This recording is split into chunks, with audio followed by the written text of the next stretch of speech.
다음은 구원론에 관련된 내용을 설명하겠습니다.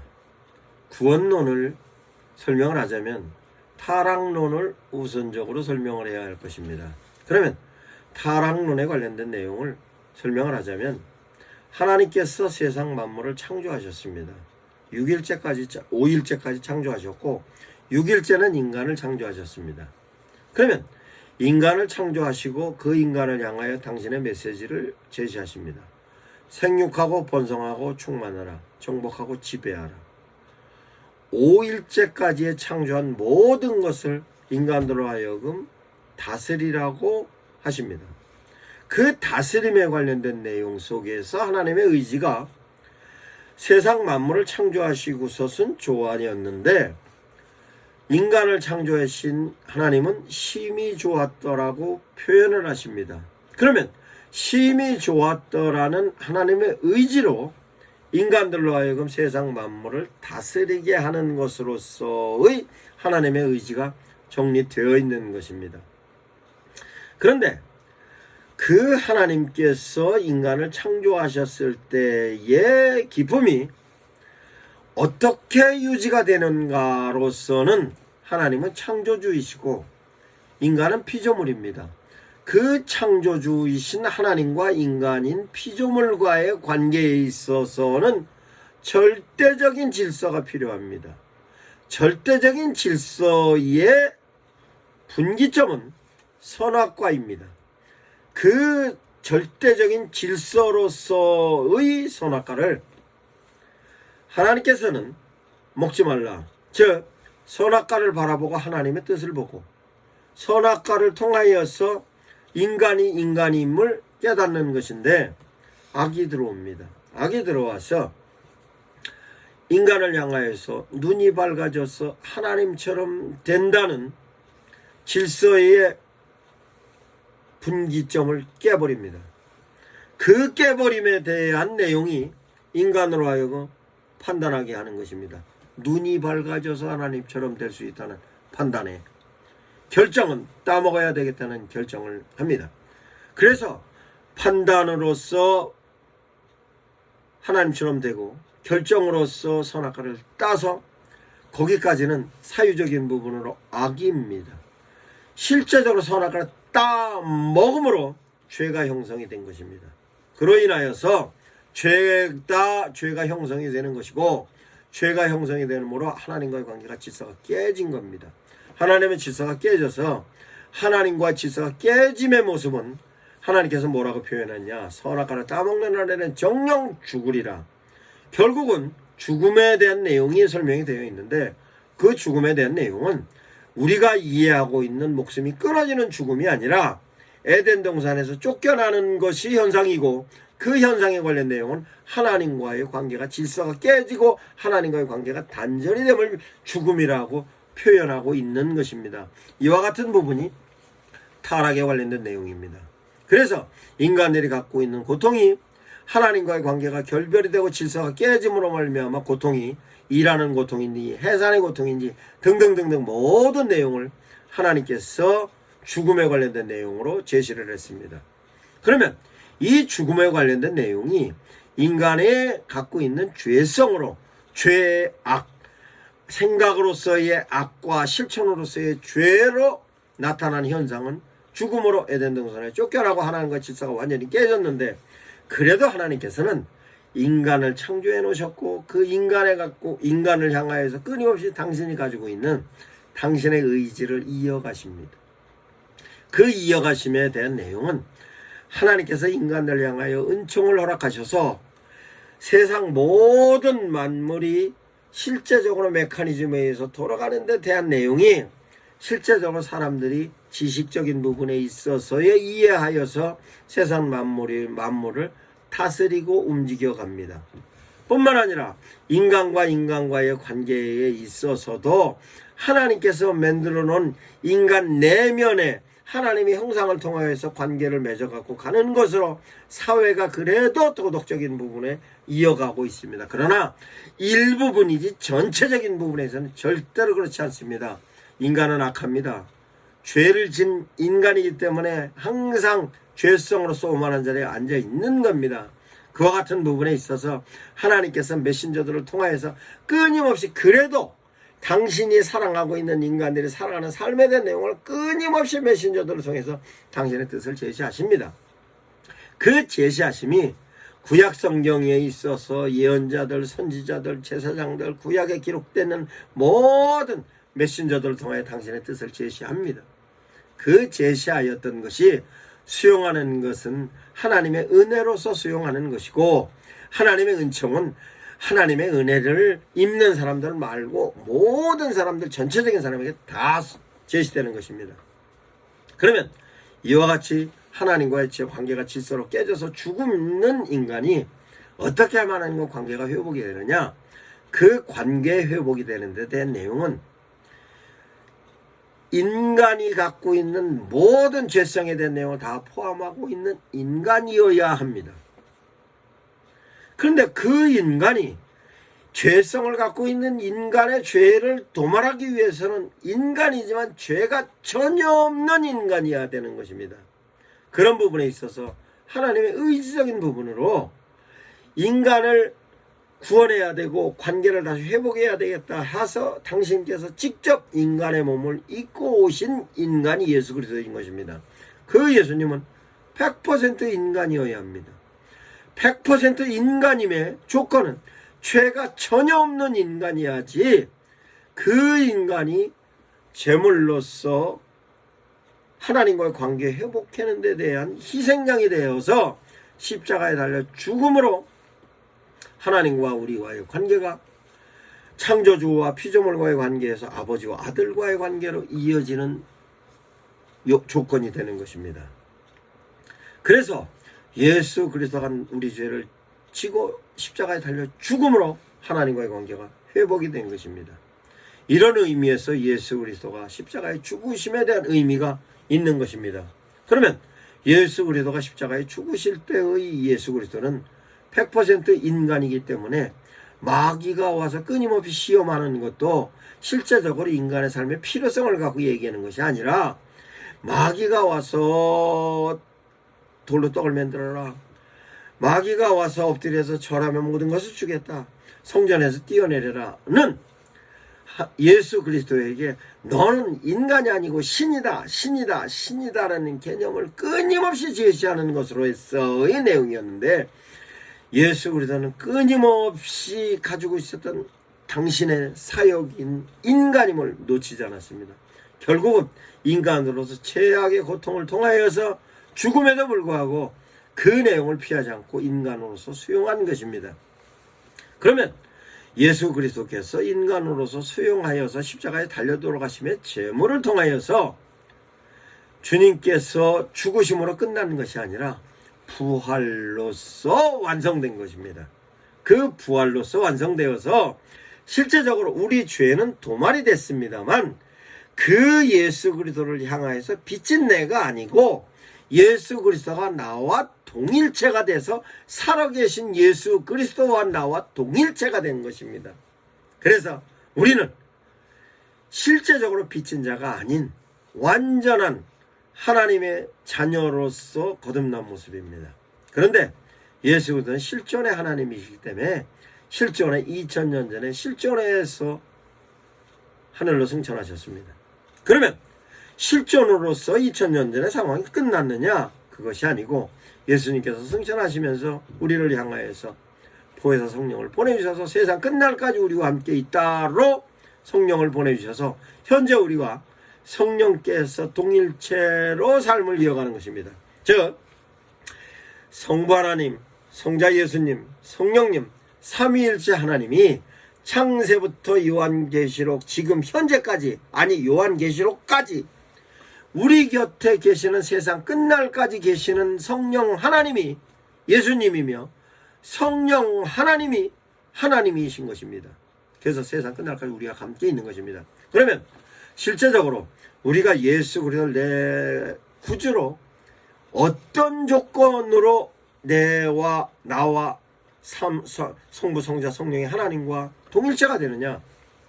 예수 그리스도를 수용하는 것입니다.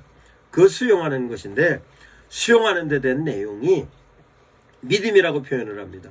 그럼 그 믿음은 어떤 믿음이냐? 전인적인 믿음입니다. 내가 가지고 있는 생각부터 시작을 해서 내가 갖고 있는 내 실존적인 행동하는 모든 내용까지도 전부 예수 그리스도로 수용하는 것입니다. 즉 나는 죽고 내가 육체적인 몸은 있으나 내면적인 부분에 있어서 내가 아니라 성령이 임재하는 나로서에 대한 내용입니다. 이것은 전인적이며 전체적인 내용입니다. 그러면 전인적이며 전체적인 내용은 어떻게 진행되는 것이냐? 내가 실제적으로 살아가는 삶에 대하여 전적으로 하나님을 의존하고 살아가는 나로서의 내용인데, 전체적으로 하나님을 의존하면서 살아가는 내용은 내 생각도 하나님의 생각에 의해서, 내가 실천하는 것도 하나님에 의해서. 그러면 실제적으로 하나님에 의해서 실천하는 삶은 어떤 삶이냐? 내가 판단하고 결정하는 것을 내가 판단하고 내가 결정했으니 하나님과 질서가 깨진 선악과가 보여졌고, 보험직하고 먹음직한 판단을 통해서 결정을 따서 먹는 것으로 죄성으로 갔습니다. 이것은 인간들이 가지고 있는 부분에 있어서 내면적인 부분에 내가 주인이 돼서 판단하고 결정하는 것에서 이제는 하나님이 원하는 판단하고 하나님이 원하는 결정을 하는 것으로 옵니다. 그럼 하나님이 판단하고 하나님이 원하는 결정은 뭐냐? 성령께서 나에게 개입하셔서 내 삶 가운데서 하나님이 원하는 판단을 하고 하나님이 원하는 결정을 하게 하시는 것입니다. 그로 인하여서 하나님이 원하는 실천을 하게 하는 것인데, 그것이 삶의 현상 가운데서 나타나는 것입니다. 인간들은 가장 인간다운 인간으로 살기 위하여서 그 살아가는 삶에 대한 내용이 철학적으로도 종교적으로도 설명을 합니다. 왜냐? 하나님이 인간을 창조할 때 당신의 형상으로 창조하셨고, 그 인간이 하나님과 결별을 했습니다만, 그래도 하나님께서 인간을 끊임없이 인간의 삶에 개입하시기 위해서 인간에게 하나님의 흔적을 남겨놓으셨는데, 그 흔적이 양심이라는 흔적으로 남아 있었습니다. 그 양심이라는 흔적이 내면적인 부분에서 양심이고 바깥으로 표출되면 도덕입니다. 그 도덕에 의해서, 그 도덕을 통하여서 삶으로서 인간이 가장 인간다운 삶의 내용이 정리가 되는 것입니다. 그것이 도덕으로서 정리가 되고 윤리로서 정리가 되고 법으로서 정리가 돼서 인간들이 죄성을 짓고 있는 모든 인간들이 살아가는 삶의 질서가 그와 같은 양심에 의해서 만들어진 것인데, 그 양심이 하나님의 흔적이었던 것입니다. 그래서 모든 종교에 있어서, 철학에 있어서, 학문에 있어서의 가장 이상적인 내용은 도덕성의 회복으로 얘기를 합니다. 도덕성의 회복은 어디에서 출발을 하느냐? 인간과 인간의 관계에서 출발합니다.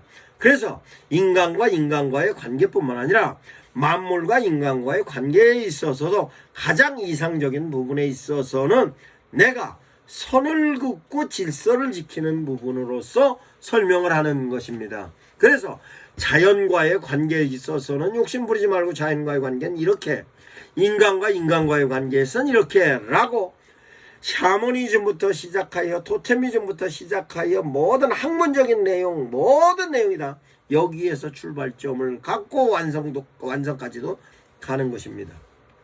그래서 불교에 있어서도, 유교에 있어서도, 조로아스터교, 힌두교, 이슬람까지 모든 내용에 있어서의 가장 중요한 것은 내면적인 면에 있어서의 양심의 그 내용을 표출하는 것으로서의 거기로 학문을 정리합니다. 그런데 중요한 것은 기독교에 있어서도 이와 같은 도덕성에 관련된 내용을 제시합니다. 그러나 다른 종교, 다른 철학에서 얘기하는 도덕성과 우리 기독교인들이 갖고 있는 도덕성과는 전혀 다릅니다. 차원이 전혀 다릅니다. 그러면 기독교적인 도덕성은 어디에서 있는 거냐? 출발점은 어디냐? 하나님의 형상으로서의 출발은 다른 종교의 모든 인간들도 같습니다만, 우리는 그런 인간으로서 살아갔던 나여서 예수 그리스도의 피로 죽은 나로, 예수 그리스도 부활과 함께 나는 부활의 나로 거듭난 나입니다. 그 거듭난 나는 내면적인 부분에 내 양심에 의해서 내가 움직여지는 것이 아니라 내면적인 면에 있어서 나와 동일체 되어진 성부, 성자, 성령의 하나님께서 내 내면적인 부분에 나를 움직이셔서 그 내면적인 부분에 있어서의 판단과 외면적인 부분의 실천이 내면적인 부분의 사유와 실천적인 부분에 있어서 행동으로서 하나님의 뜻을 찾아가는 것이 끊임없이 성령께서 하나님이 원하는 판단을 하게 하고 하나님이 원하는 결정을 하게 하고 하나님이 원하는 실천하게 하는 나로서 하나님의 인도하심 속에서 하나님의 뜻을 찾아가는 것이고 그 일부분이 도덕인 것입니다.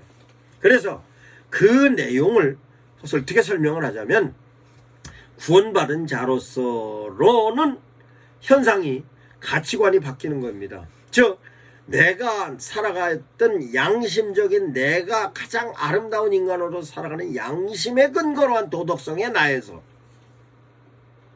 그것도 도덕성을 지키려 하지만 내면적인 죄성을 포함하고 있는 나에서 예수 그리스도의 가치관으로 바뀌어서 위로는 하나님을 사랑하고 아래는 내 이웃을 내 몸처럼 사랑하라는 예수 그리스도의 가치관으로 완전히 바뀐 겁니다.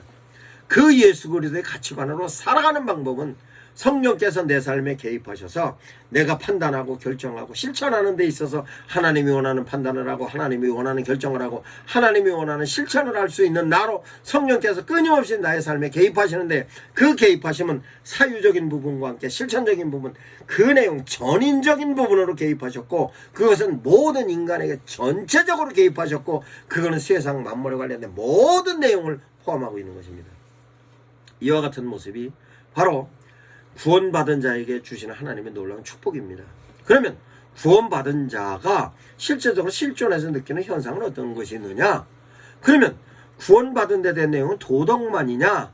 그것이 아니고 전반적인 전체적인 내용, 전인적인 내용 다 포함하고 있는데 그것은 실존적인 것뿐만 아니라 초월적인 부분까지도 포함하고 있는 것입니다. 하나님과의 관계성에 있어서는 초월적인 관계고 내가 살아가는 삶의 내용에 관련된 것으로선 실존적인 내용인 것인데 이것은 모든 것을 다 포함하고 있는 것입니다. 그러면 실존으로서의 현재 내가 살아가는 삶에 있어서 나는 구원받은 자인가? 내가 진단해 볼 수 있는 것입니다. 그 진단해 볼 수 있는데 된 내용은 성령께서 나한테 제시하여 주는 모든 내용이 내 삶을 주도하고 있느냐. 그 주도하고 있는 데 대한 현상은 하나님이 하나님이심이 기뻤고 예수님이 예수님이시고 이심이 감사하고 성령이 내 옆에서 내 삶을 개입하시는 데 대한 희열이 항상 나타나는 것입니다. 그래서 하나님의 메시지는 끊임없이 나에게 끊임없이 판단할 때 판단할 수 있게 결정할 때 결정할 수 있게 실천할 때 실천할 수 있게 생각면에 있어서는 사유적인 부분에 있어서 깨달음으로 실천하는 의지적인 부분에 있어서는 의지적인 부분에 있어 도우심으로 사유적인 부분에 성령께서 개입과 실천적인 부분에 의지적인 부분으로 하나님 성령님의 개입하심이 끊임없이 삶의 현장 가운데서 나타나는 것입니다. 그로 인하여서 내가 의지에 의해서 도덕을 실천해 가는 것이 아니라 내가 실제적으로 하나님의 뜻에 의해서 예수님의 가치관을 실천해 나가는 것이 표면적으로 나타나는 것은 인간관계에서 도덕으로 나타나는 거 사물과의 관계에 있어서 도덕으로 나타나는 것이지 실적으로 도덕이 목적이 아니라 우리는 하나님의 자녀로서의 살아가는 성령의 인도하심 속에 만들어지는 현상이 나타나는 현상으로 전애들이 우리를 볼 때는 아 저런 부분이구나 이거를 그네들의 개념으로 도덕이라고 설명할 수 있는 것입니다. 이와 같은 부분이 기독교인들이 살아가는 삶에 있어서의 구원받은 자로서의 내용인 것입니다. 구원의 시점은 바울 사도가 창세 전에 우리를 택하셨다고 얘기하셨습니다. 구원받는 시점은 내가 아는 시점이 주님을 고백한 시점이지 실제적으로 하나님께서 우리를 구원하여 주신 그것은 창세기부터 지금까지 모든 삶에 개입하셨던 하나님의 은혜인 것입니다. 이 같은 모습을 성도들이 구원에 관련된 내용을 정확하게 이해를 하셔야 신앙적인 부분에서 흔들림이 없습니다. 그래서 일반 종교의 도덕성과 우리 기독교적인 얘기에서의 예수님의 가치관은 전적인 차이가 있는 것입니다. 이와 같은 내용을 목사님들께서 확실히 이해하시고 성도들 또한 이 내용을 정확하게 제시하셔야 할 것입니다.